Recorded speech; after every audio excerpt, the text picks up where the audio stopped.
In this video, I'm going to be talking about the book of Genesis chapter 1 verse 14.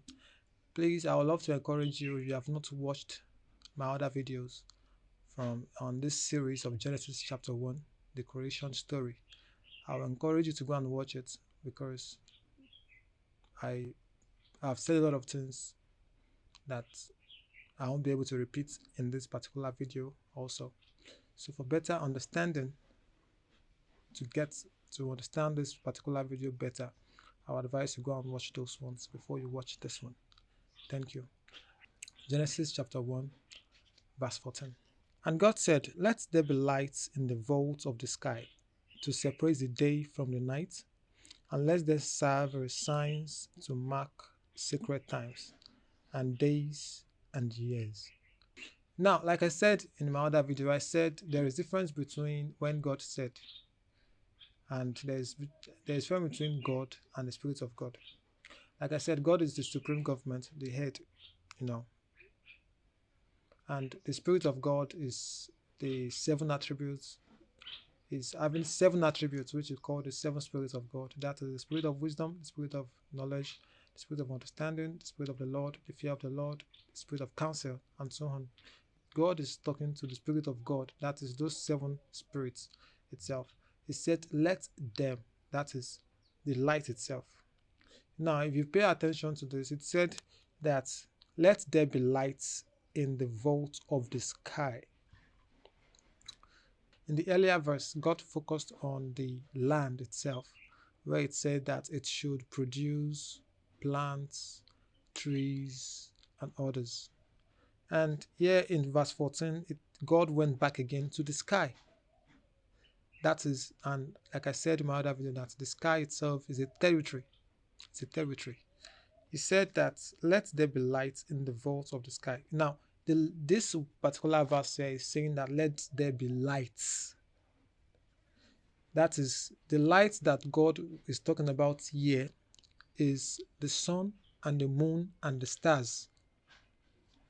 Yeah, because if you paid attention, if you watch my other video on the Genesis chapter 1 verse 3, where God said, let there be light, and there was light.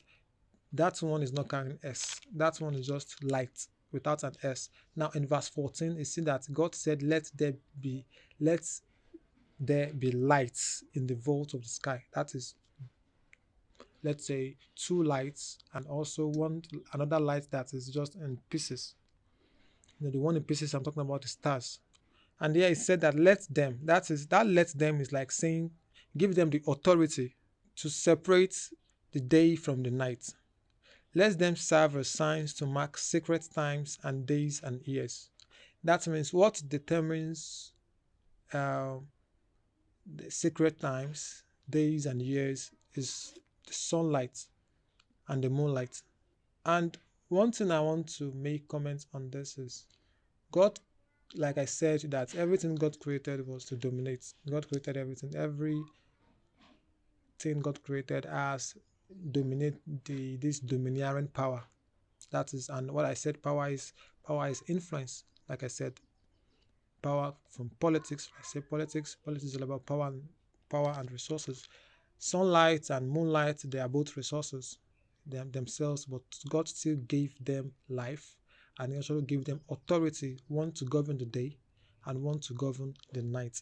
And when I mean govern, I'm talking about administration. That is, the sunlight is to administrate. If you can look at this video right now, there is sunlight here, and behind the camera I have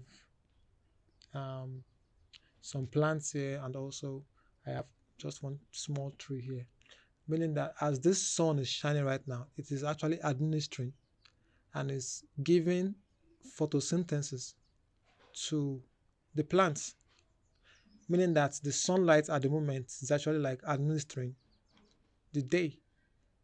And beside that, it is also separating the day from the night. If you ask me, how was it like when there was no sun and moon? I promise you, I don't know. I have no idea, because I can't even imagine it. In the case whereby God, right from Genesis chapter 1, verse 1 up to up to Genesis chapter 1, verse 13. It was just talking about there was evening, there was morning, and there was evening, and there was morning, and God separated the day from light. And the funny thing about that is we can't even picture how exactly Earth looks like during that period. Now God had to make um, two lights to be able to separate the day from the night, and beside that, to be able to serve as signs to mark sacred times. Signs there is another word for symbol. That means this sunlight and the moonlight are also symbols. They also serve as symbols apart from administering the day and night. And please, I also want to remind you, if you have not watched the other videos, please go and watch it so that you can understand better on what I'm saying in this episode. Thank you for watching, and I hope to see you in the next one. Bye.